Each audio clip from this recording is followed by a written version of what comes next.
Le président de la République, Denis Sassou Nguesso, qui a pris ses vacances en Turquie depuis le 18 août, a bien voulu assister personnellement aux obsèques de l'ancien président angolais José Eduardo dos Santos, avec qui il avait su nouer et entretenir des liens d'amitié et de fraternité depuis plusieurs décennies. Denis Sassou Nguesso est arrivé dans la capitale angolaise à 16h40.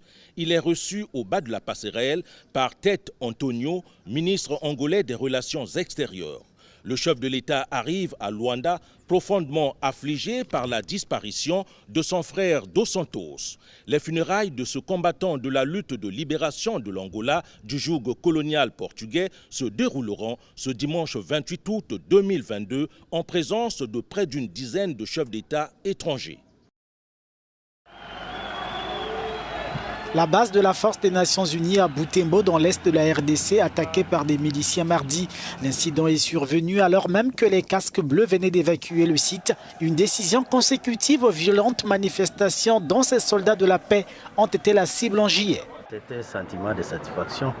Et là, nous félicitons toute la population qui s'est mobilisée comme un seul homme pour demander les retraits sans condition de ce contingent. Nous voudrions qu'il se retire aussi dans le territoire de Beni comme le territoire de Lubero. Pourquoi pas dans le Nord Kivu comme nous l'avons signifié dans les 4 coordinations de la société civile du Grand Nord. Du côté de la force des Nations Unies, cependant, on parle d'un redéploiement temporaire. La MONUSCO promet de reprendre ses activités dès que les conditions minimales de sécurité seront réunies. Pauline Malonga tient un restaurant de fortune devant chez elle depuis plus de 20 ans. Aujourd'hui, à cause de la baisse du franc CFA, les produits alimentaires importés coûtent plus cher. Elle doit donc s'adapter. Actuellement, vraiment, le marché, c'est la jungle, c'est le marché. Là, je suis partie à la retraite, je n'arrive même plus. On n'a pas augmenté les prix, mais plutôt, j'ai fait que diminuer la quantité pour que vraiment on puisse acheter en moins quelque chose. Si tu augmentes le prix, ils viennent là, ils te boudent seulement. La République du Congo importe 75% de ses besoins alimentaires. Ces importations sont payées en devises étrangères. Face à la baisse du franc CFA, de nombreux Congolais se ruent donc vers le dollar et certains cambistes comme Zachary Oko peinent à répondre à la demande. Le taux sur le marché informel dépasse aujourd'hui le taux officiel d'environ 650 francs pour $1. Les jours passés là, vraiment le dollar était beaucoup recherché. Mais c'est pour cela qu'on le vendait à 690. Deux fois, on vient nous demander le dollar ici, on n'en a pas. Parce que ça ne vient pas comme ça. Là.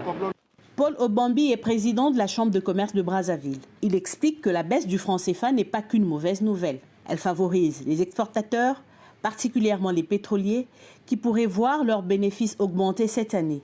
Pour lui, les autorités congolaises doivent profiter de cette manne pour venir en aide aux importateurs et aux ménages. Un certain nombre d'opérateurs importent en dollars et ceux-là, ils sont impactés. Et immédiatement, il y a un impact sur le niveau des prix. Il faudrait que le gouvernement accélère le plan d'assistance pour que les produits de première nécessité soient soutenus, subventionnés et surtout qu'il y ait un véritable contrôle des prix. En avril, le gouvernement avait déjà annoncé la mise en place d'un fonds de résilience pour soutenir les ménages. Il n'a pas encore été appliqué.